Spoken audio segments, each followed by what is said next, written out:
اعوذ باللہ من الشیطان الرجیم بسم اللہ الرحمن الرحیم الحمد للہ الذی لا یبلغ مدحتہ القائلون ولا يحصي نعماءه العادون ولا يؤدي حقه المجتهدون الذي ليس لصفته حد محدود ولا نعت موجود ولا وقت معدود ولا أجل ممدود فطر الخلائق بقدرته ونشر الرياح برحمته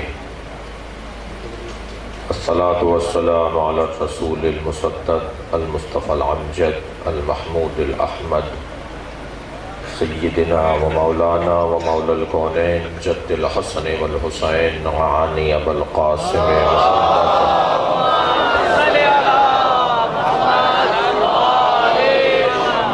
وآله الطيبين الطاهرين المعصومين الذين قال الله إنما يريد الله ليذهب عنكم الرجس أهل البيت ويطهركم تطهيرا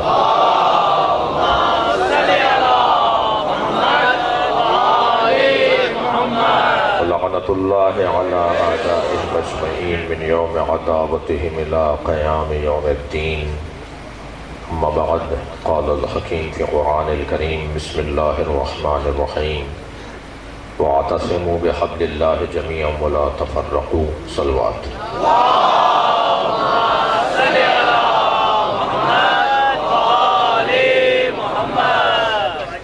سورہ مبارکہ آل عمران کی آیہ کریمہ جس کا نشان ہے 103 پروردگار عالم اپنے اس کلام میں ایک مضبوط رسی کی بات کر رہا ہے محکم اور مضبوط رسی حبل اللہ ترجمے میں تو محکم رسی کا ترجمہ نہیں کر سکتا اس لیے کہ حبل اللہ کا ترجمہ اللہ کی رسی ہوگا اور میں کہہ رہا ہوں کہ اللہ کی مضبوط رسی اللہ کی رسی اور اللہ کی مضبوط رسی جو اللہ کی رسی ہو جائے وہی مضبوط ہوا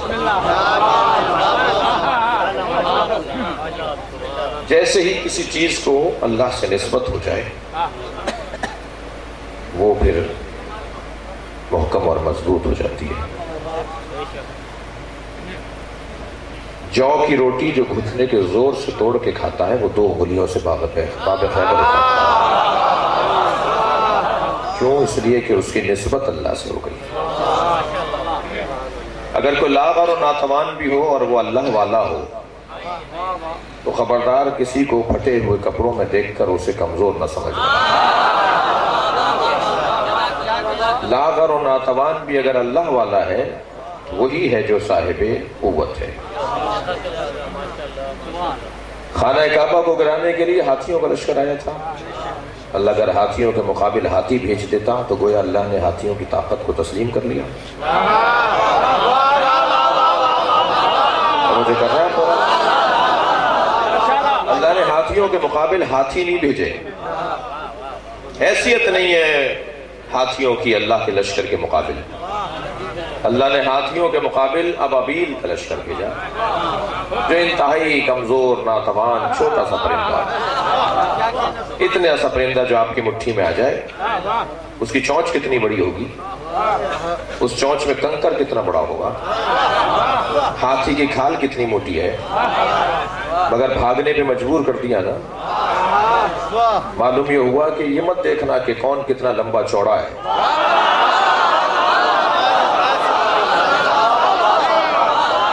بلکہ یہ دیکھنا کہ کس کا اللہ سے تعلق ہے جس کا اللہ سے تعلق ہوتا ہے وہ ہے طاقتور چاہے دنیا کے نزدیک وہ لاغر و ناتوان ہو اللہ نے اپنا گھر بچایا تو ابابیل کے لشکر سے بچایا اللہ نے جب اپنا محمد بچایا تو مکڑی کا جالا تنوا دیا توجہ نہیں کر رہے آپ جب سرکار کی اللہ حفاظت کر رہا ہے تو مکڑی کا جالا غار کے دہانے پر مکڑی نے تن دیا، کبوتری نے انڈے دے دیے، اپنا گھر بچا رہا ہے تو ابابیل کے لشکر سے بچا رہا ہے، اپنے نبی کو بچا رہا ہے تو مکڑی کے جالے کو تنوا کر اللہ نے نبی کی حفاظت کی۔ توجہ کر لیا آپ کی بہترین سماعتیں ہیں تو ایک جملہ اور کہنے کو دل کرتا ہے، پیغمبر اکرم غار میں ہیں، اللہ اہتمام کر رہا ہے نہیں ہے، پیغمبر بستر پر نہیں ہے، علی کو لٹا کر اہتمام کر رہے ہیں۔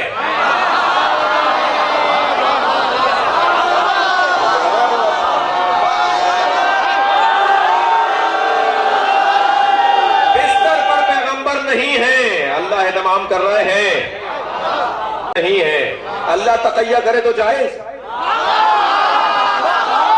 اور ہم اگر اطاعت معصوم میں تقیہ کریں تو ناجائز۔ صلوات پڑھے محمد و آل محمد۔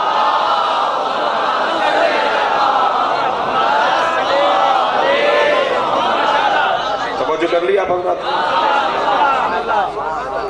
تو اللہ سے جس کا تعلق ہو جائے گا، اللہ سے جس کا تعلق ہو جائے گا عزیزان گرامی، وہ ہے اصلی طاقت۔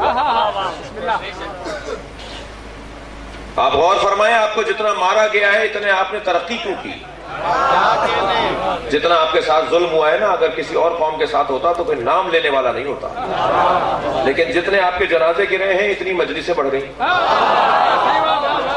اتنی عزاداری میں اضافہ ہو گیا۔ ایک مجلس بند کروانے کے لیے انہوں نے ہمارے 10 آدمی مارے، تو اب ان 10 آدمیوں کا سویم ہوگا، چہلم ہوگا، برسی ہوگا۔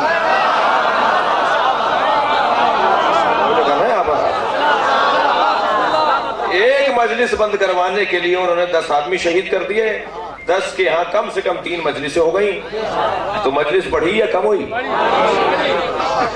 تو بے وقوف ہے نا ہمارا دشمن،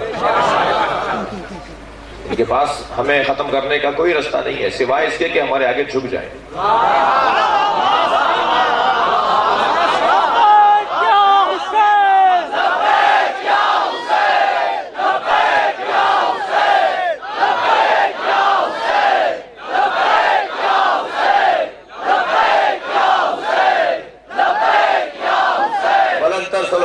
کرے نبی کے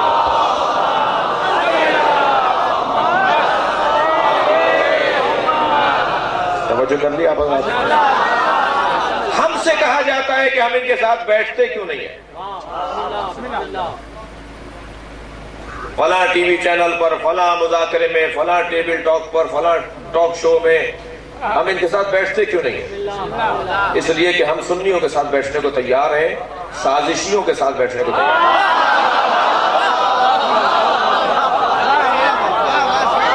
توجہ نہیں کر رہے آپ حضرت میری بات۔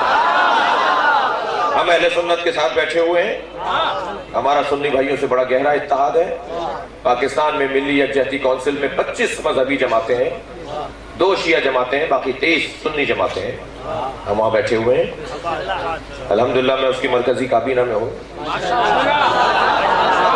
قاضی حسین احمد مرحوم مجھ سے ذاتی طور پہ مجھ سے بہت پیار کرتے تھے، مجھے کہتے تھے آپ میرے پوتے میں ملتے ہیں، آپ میرے نواسے میں ملتے ہیں، مجھ سے بہت پیار کرتے تھے، بہت پیار دیتے تھے۔ توجہ ہے نا حضرات؟ ایک اجلاس ہو رہا تھا، میں نے ان سے پوچھا کہ فلاں کیوں نہیں آئے؟ اجلاس میں ساری سنی جماعتیں اور شیعہ جماعتیں تھیں، فلاں لوگ نہیں تھے۔ بھئی میں مقدس ممبر سے ان کا نام نہیں لوں گا، وہ اس قابل نہیں ہے کہ میں نام لوں، ان کی حیثیت ہی نہیں ہے کہ حسین کی پاک مجلس میں ان کا نام ہو۔ مجھے نہیں کر رہا ہے۔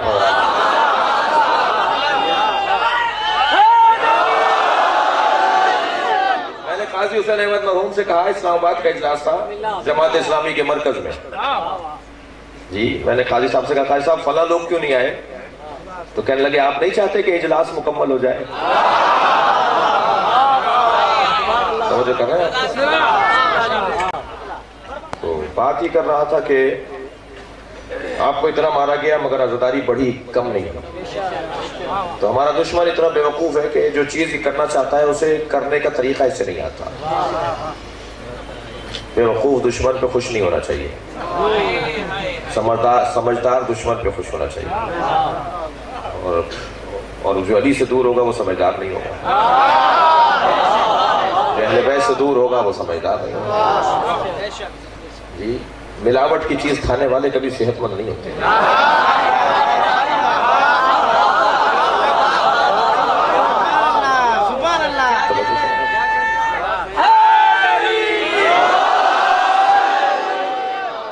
الحمدللہ پاکستان میں پوری دنیا میں ہماری تعداد میں اضافہ ہے، عزاداری کے مراسم میں اضافہ ہے، طاقت و توانائیاں بڑھ رہی ہیں.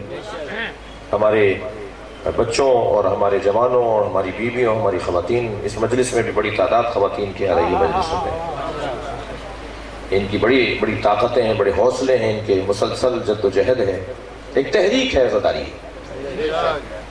عزاداری ایک تحریک کا نام ہے. عزاداری، اور اس تحریک کے پیچھے جو اس کا محرک ہے وہ خود اللہ ہے. امام حسین کی عزاداری کے پیچھے، ہر تحریک کے پیچھے ایک محرک ہوتا ہے نا. تحریک کو چلانے والا ہوتا ہے، تحریک دلانے والا ہوتا ہے، حوصلہ بڑھانے والا ہوتا ہے. تو اس تحریک کا حوصلہ دینے والا، اس تحریک کی محرک جو ہے خود اللہ کی ذات ہے. میں جواب دے دیتا ہوں اس بات کو اور مدلل کر دیتا ہوں اسی اپنے جملے کو، اور پھر آگے دوسری منزل پر آگے بڑھوں. تحریک عزاداری کا محرک اللہ ہے. پروردگار عالم سورہ مبارکہ نساء میں 148ویں آیت میں ارشاد فرماتا ہے، لا يحب اللہ الجہر بالسوء من القول. اللہ کو اونچی آواز میں ایسی کوئی بات کرنا جو کسی کو بری لگے پسند نہیں ہے. اونچی آواز میں ایسی کوئی بات، ایسا کوئی قول، ایسا کوئی جملہ جو اللہ کو، جو لوگوں کو برا لگے، جو کسی کو برا لگے، لا يحب اللہ کو پسند نہیں ہے. جہرا بالسوء من القول، اونچی آواز میں ایسی سو بات جو کسی کو بری لگے. قول کی صورت میں اللہ کو اچھا نہیں لگتا اونچی آواز میں کوئی ایسی بات کرنا جو کسی کو برا لگے.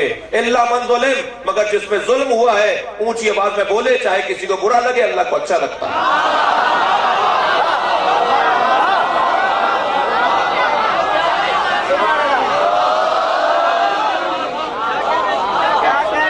اللہ مظلوم کو حوصلہ دیتا ہے. عزیزان گرامی، اگر کوئی چاہتا ہے نا کہ وہ اللہ کے نزدیک مقام پائے تو اسے سیاست مظلومیت کرنا پڑے گی، اسے مظلومیت کی سیاست اپنانا پڑے گی. اللہ مظلوموں کے ساتھ ہے. تم ظلم بڑھاتے چلے جاؤ، اللہ کے ساتھ، اللہ کا ہمارا ساتھ بڑھتا چلا جائے. الحمدللہ ایسا ہی ہے، اللہ کا ہمارا ساتھ بڑھتا جا رہا ہے. کتنا اچھا ساتھ ہوتا جا رہا ہے. دنیا میں یا مکے میں مجمع لگتا ہے یا کربلا میں لگتا ہے. دونوں مجمع اللہ والوں کے ہیں. وہ جو کر لی نا حضرات نے، مکے جاتے ہیں وہ کربلا بھیجتا ہے، کربلا جاتے ہیں وہ مکہ بھیجتا ہے. حسین اور اللہ کا گہرا تعلق ہے. عزیزان گرامی، دنیا میں فرقے نہیں ہیں. میں تکرار کر رہا ہوں، یہ جو فرقے بنائے ہوئے ہیں یہ ہماری الجھن ہے. اللہ نے صرف فرقہ بنایا ہے حسینیت اور یزیدیت. بریلوی، دیوبندی، حنفی، مالکی، شافعی، سنی، شیعہ، یہ اللہ نے نہیں بنائے، یہ ہم نے بنایا. اللہ نے صرف بنایا حسینیت اور یزیدیت. حسینیت اور یزیدیت کا سلسلہ بہت پرانا ہے، جو آج بھی جاری ہے، اس ملک میں بھی جاری ہے. یزید کو اچھا کہنے کی کوششیں جاری ہیں. جرم اس نے کیا ہے، پردے یہ ڈال رہے ہیں. مجھے نہیں کر رہا. ہمیں کہتے ہیں کہ انہوں نے خود مارا تھا اور خود رو رہے ہیں. 1400 سال پہلے کوفے والوں نے حسین کو مارا اور آج ان کی اولادیں رو رہی ہیں. تو میں تو سید ہوں، میں تو کوفے سے نہیں آیا. جو افریقہ کے اندر کالے ماتم کر رہے ہیں وہ تو کوفے والے نہیں ہیں. جو لندن، امریکہ، کینیڈا کے اندر گورے ماتم کر رہے ہیں وہ تو کوفے سے نہیں آئے. ان کے بڑے، ان کے آبا و اجداد، ان کے بزرگ تو کوفے سے نہیں آئے. تو کیا دنیا میں جتنے بھی عزادار ہیں سارے ان کے بزرگوں کو سلسلہ کوفے سے ملتا ہے؟ کوفے والوں نے اگر مارا تھا تو ساری دنیا میں جو عزادار ہیں ان کا سب کا سلسلہ ہے، سب کوفے والوں سے ملتا ہے. دنیا میں کتنی بڑی تعداد ہندو جو ماتم کر رہے ہیں وہ کوفی ہیں. عیسائی جو ماتم کر رہے ہیں وہ کوفے والوں میں سے ہیں. کوفے میں خود مارا، کوفے والوں نے بلا کر خود مارا اور خود رو رہے ہیں. آج ان کی اولادیں رو رہی ہیں. ہم تو ان کی اولادیں نہیں ہیں. ٹنڈو الیار والے تو کوفے والوں کی اولادیں نہیں ہیں. ہمارا کیا تعلق؟ اور پھر علامہ نقن کا بڑا عظیم جملہ ہے جو میں آپ کی سماعتوں کے حوالے کر رہا ہوں اور آپ کے ذریعے کسی اور کو پہچانا چاہتا ہوں. علامہ نقن فرماتے ہیں، سنو، اگر حسین کو کوفے والوں نے مارا تھا اور ان کا کوئی رنگ و بو ہماری طرح کا تھا تو ہم حسین کے قاتل پہ لعنت بھیج کے اپنا تعلق توڑتے ہیں.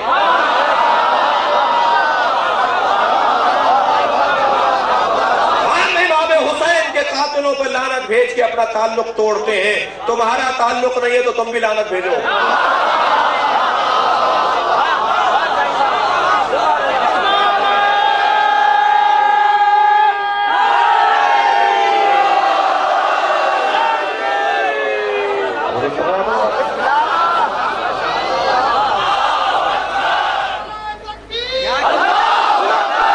ماشاءاللہ.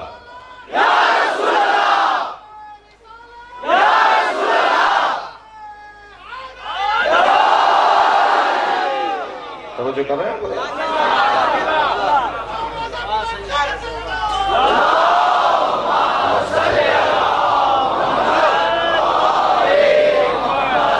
عزیزان گرامی، لعنت سے اتنی حساسیت ہے انہیں، لعنت سے اتنی حساسیت ہے ہمارے بعض لوگوں کو کہ سب کچھ کہہ لو، لعنت نہیں کرو.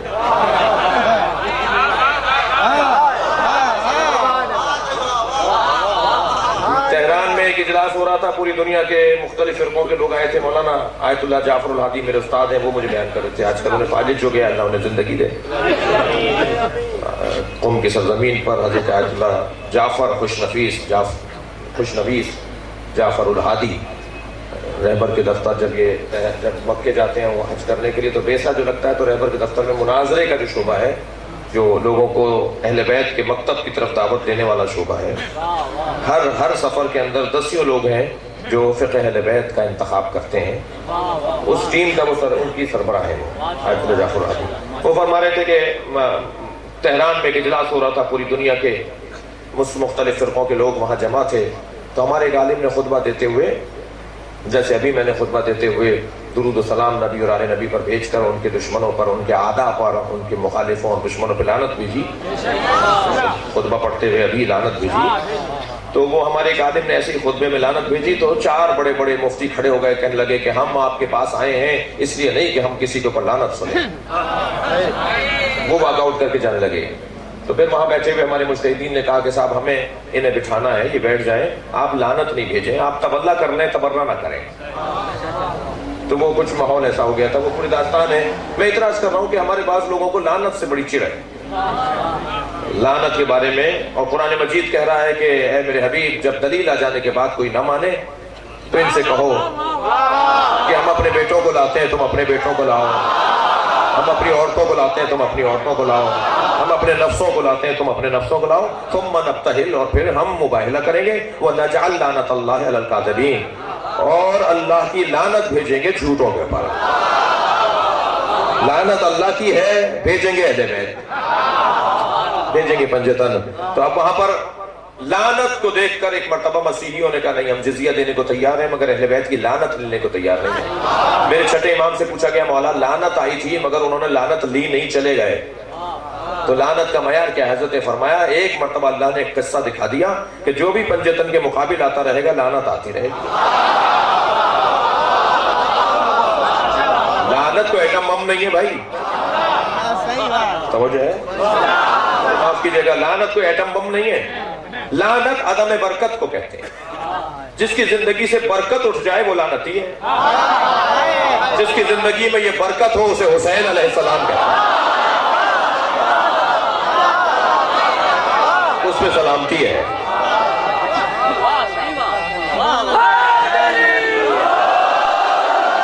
آپ خود دیکھ لیجئے کہاں برکت ہے اور کہاں برکت نہیں ہے.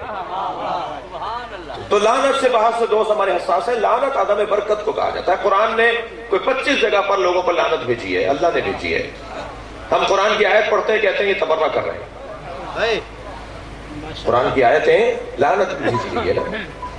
توجہ چاہوں گا، ہم درود و سلام والے لوگ ہیں. سنی بھائی بیٹھے ہیں نا، شیعہ لوگ بیٹھے ہیں، ہم درود و سلام والے لوگ ہیں، محبتوں والے لوگ ہیں، عقیدتوں والے لوگ ہیں، نسبتوں والے لوگ ہیں، تعلق والے لوگ ہیں.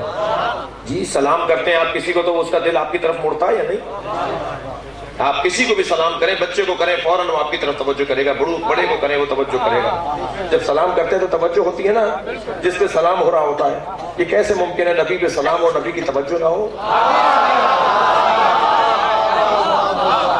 اہل بیت پہ سلام بھیجا جائے اور اہل بیت توجہ نہ کریں تو سلام کا مطلب ہے توجہ کس کی؟ جس پر علیہ، جس پہ صلوات ہو رہی ہے، جس پہ سلام ہو رہی ہے، توجہ چاہوں گا۔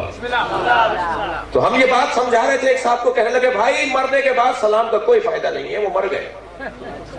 نبی کے مزار پہ جا کے سلام پڑھتے ہو وہ تو مر گئے، علی کے مزار پہ جا کے سلام بھیجتے ہو تو مر گئے، پہنچتی نہیں ہے، مر گئے۔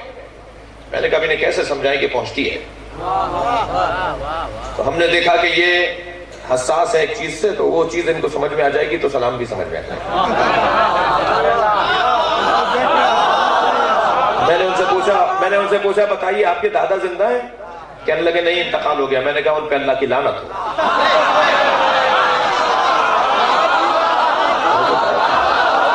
یقین جانیے ناراض ہو گئے وہ ہم سے، کہنے لگے آپ میرے مرے ہوئے دادا پہ لعنت بھیج رہے ہیں۔ میں نے کہا لعنت پہنچ گئی، صلوات نہیں پہنچی۔ صلوات پڑھے ذرا محمد والے۔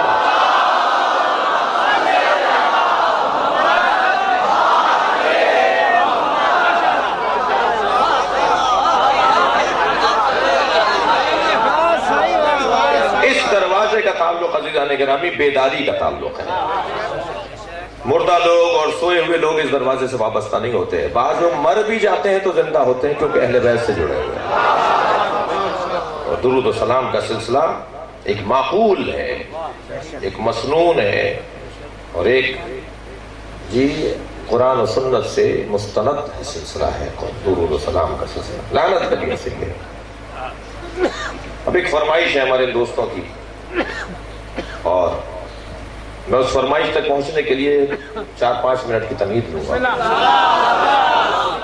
اور تمہید یہ ہے کہ حبل اللہ، اللہ کی رسی ٹوٹنے والی نہیں ہے، اسی لیے میں نے ترجمہ کیا مضبوط رسی۔ اللہ کی رسی ٹوٹنے والی نہیں ہے۔ ٹوٹنا کسے کہتے ہیں؟ کوئی شخص، کوئی وجود اپنے موقف سے پیچھے ہٹ جائے، یہ اس کا ٹوٹنا کہا جاتا ہے۔ شاید کسی قابل بات ہو، اہل دقت بیٹھے ہیں، سنی شیعہ بیٹھے ہیں، صاحبان دقت بیٹھے ہیں، پڑھے لکھے لوگ بیٹھے ہیں، کوئی شخص اگر اپنے موقع سے پیچھے آ جائے، ہٹ جائے تو اسے ٹوٹنا کہتے ہیں۔ اہل بیت حالات کا رونا نہیں روتے تھے، اہل بیت حالات سے متاثر ہو کر زندگی نہیں گزارتے تھے، اہل بیت حالات کو رلاتے تھے، اہل بیت حالات کو بدلتے تھے، حالات کے مطابق نہیں چلتے تھے، حالات ان کے مطابق ہو جاتے تھے۔ یہ کسی کے محکم ہونے کا ایک بہترین عنوان ہے کہ دیکھیں کس کی زندگی میں وہ حالات سے متاثر ہوا یا اس نے حالات کو متاثر کیا۔ میں ان بچوں کے سمجھانے کے لیے اپنی چھوٹی مثالیں دیتا ہوں، پھر آہستہ آہستہ اونچی مثال دیں۔ مثلا کتنی مشکلات آئیں، قائد اعظم محمد علی جناح نے اپنے موقف سے ہاتھ اٹھایا کہ اس انسان کے لیے ٹوٹنا جب ہوتا جب وہ موقف سے ہاتھ اٹھا لیتا۔ بڑے بڑے مسائل سامنے آئے مگر موقف سے ہاتھ نہیں اٹھانا، موقف اپنا برقرار رکھنا ہے، نظریہ اپنا سالم رکھنا ہے، یہ ہے کسی شخص کا محکم ہونا، مضبوط ہونا۔ ویسے بھی جنگ عزیزان گرامی گرم اسلحے سے نہیں لڑی جاتی، اعصاب سے لڑی جاتی ہے۔ جنگ اعصاب سے لڑی جاتی ہے، تلوار سے نہیں لڑی جاتی، بندوقوں سے نہیں لڑی جاتی۔ کسی کے اعصاب کمزور ہیں اور اس کے پاس اسلحہ بڑا مہنگا اور قیمتی ہو، الٹا اپنے اوپر چلا لے گا، جیسے ہی ہے نا۔ اگر اعصاب کسی کے مضبوط نہ ہو تو وہ اس اسلحے کو اپنے اوپر چلا لے گا۔ اعصاب کا مضبوط انسان ہے جو کچھ کر پاتا ہے۔ ویسے بھی آج کل جو جنگ چل رہی ہے وہ اعصاب کی جنگ چل رہی ہے۔ جو اپنے موقف میں ڈٹا رہے، توجہ چاہوں گا، جو اپنے نظریے پر محکم اور باقی رہے، وہ ہے مضبوط، وہ ہے مضبوط۔ حجر ابن علی رضی اللہ تعالیٰ عنہ کو دربار شام کے حاکم کے پاس لایا گیا۔ ہونٹ آپ کا کٹ چکا تھا، سر پہ ضرب لگ چکی تھی، بدن سے خون بہ رہا تھا، دستیوں میں جکڑا ہوا تھا۔ تو امیر شام نے پوچھا حجر تم علی سے بڑا پیار کرتے ہو؟ فرمایا مجھے علی سے عشق ہے۔ کیا بتاؤ علی کہاں ہے اب؟ کہ میرے مولا کو شہید کر دیا۔ اور سن، علی شہید نہیں ہوا، عدالت شہید ہو۔ ہے جو ہاتھوں میں جس کے رسیاں ہیں۔ عزیزان گرامی، حال خراب ہو جاتا ہے جو کسی ایسے دربار میں باندھ کر لائے جائیں، مگر جو محکم انسان ہوتا ہے، جو مضبوط انسان ہوتا ہے، وہ گھبراتا نہیں ہے۔ توجہ میری طرف رہے آپ، یہ اپنا کام کرتے رہیں گے، آپ اپنا کام کیجئے۔ ایک سلوات اور پڑھیں محمد والا۔ آپ توجہ رکھیے، آپ میری طرف توجہ رکھیے۔ اور کہاں ہے علی؟ کہا علی نہیں مرے، عدالت شہید ہو گئی۔ کہنے لگا بتاؤ تمہارے بیٹے کہاں ہیں؟ فرمان لگے دو بیٹے ساتھ ہیں، دو جنگ صفین میں شہید ہو گئے۔ کہا علی کے بیٹے کہاں ہیں؟ تمہارے بیٹے شہید ہو گئے، علی کے بیٹے کہاں ہیں؟ حسن حسین۔ کہا اللہ انہیں سلامت رکھے، حسن حسین زندہ ہیں۔ کہنے لگا علی نے تم سے انصاف نہیں کیا، علی کے بیٹے زندہ رہ گئے اور تمہارے بیٹے شہید صفین میں شہید ہو گئے۔ علی کو اپنے بیٹے شہید کروانے چاہیے تھے۔ توجہ چاہوں گا، دو جواب دیے حجر نے، اور یہ جواب بتا رہے ہیں کہ انسان مضبوط کون ہوتا ہے۔ فصاحت و بلاغت کے ساتھ میرے مولا حضرت حجر ابن عدی نے جواب دیا، فرمان لگے سنو، میرے بیٹے اور علی کے بیٹوں میں فرق ہے۔ سنو، پہلا جواب تو یہ ہے کہ ہاتھ سے آنکھوں کو بچایا جاتا ہے۔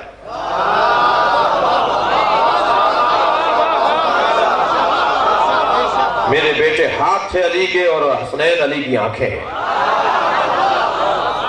ہاتھوں کو قربان کیا جاتا ہے تاکہ آنکھیں بچیں۔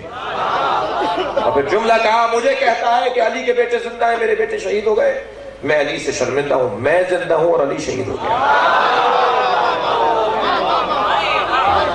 اتنی مشکل میں بھی اگر کوئی مضبوط رہے تو وہ ہے موقف کا اور اپنے نظریے کا سالم اور واقعی انسان۔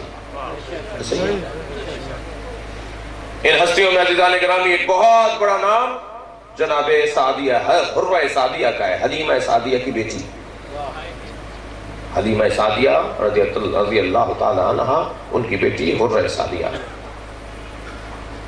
بصر ابن حطات امیر شام کا جلاد ہے جو بصرے کا گورنر ہے، اسے حکم تھا، اذن عمومی تھا، کہیں بھی علی نام کا شخص مل جائے اسے قتل کر دو، حسن نام کے شخص کو مار دو، حسین نام کے شخص کو مار دو، اہل بیت کے نام پر اگر کوئی نام مل جائے تو میں تو اسے اس سے بھی جرم میں مار دو کہ اہل بیت پہ نام کیوں رکھا ہے۔ پوری آبادی نے اس نے جلوہ ڈالی، پورے خاندان اس نے ختم کر دیے۔ بصر ابن حطات، ظلم کی انتہا ہو گئی، جینا دو بھر ہو گیا بصرے والوں کا۔ بصرے کے مردوں نے ایک اجتماع کیا، پردے کی اس جانب عورتیں پہ بیٹھی ہوئی تھی۔ طے یہ ہوا تو یہ حاکم شام کو جا کر فریاد تو کرے کہ تمہارا حاکم کیا کر رہا ہے۔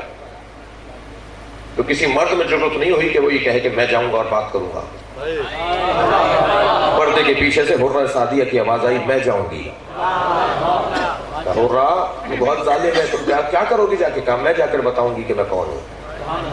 مسافتیں طے کرتی ہوئی شام پہنچی، دربار میں داخل ہونا چاہتی ہے کہ سپاہیوں نے روک دیا، شور مچنے لگا، اندر حاکم بیٹھا ہے۔ پوچھا کیا ہو رہا ہے دروازے پر؟ کہا ایک بصرے سے عورت آئی ہے، وہ کہتی ہے مجھے حاکم سے ملنا ہے۔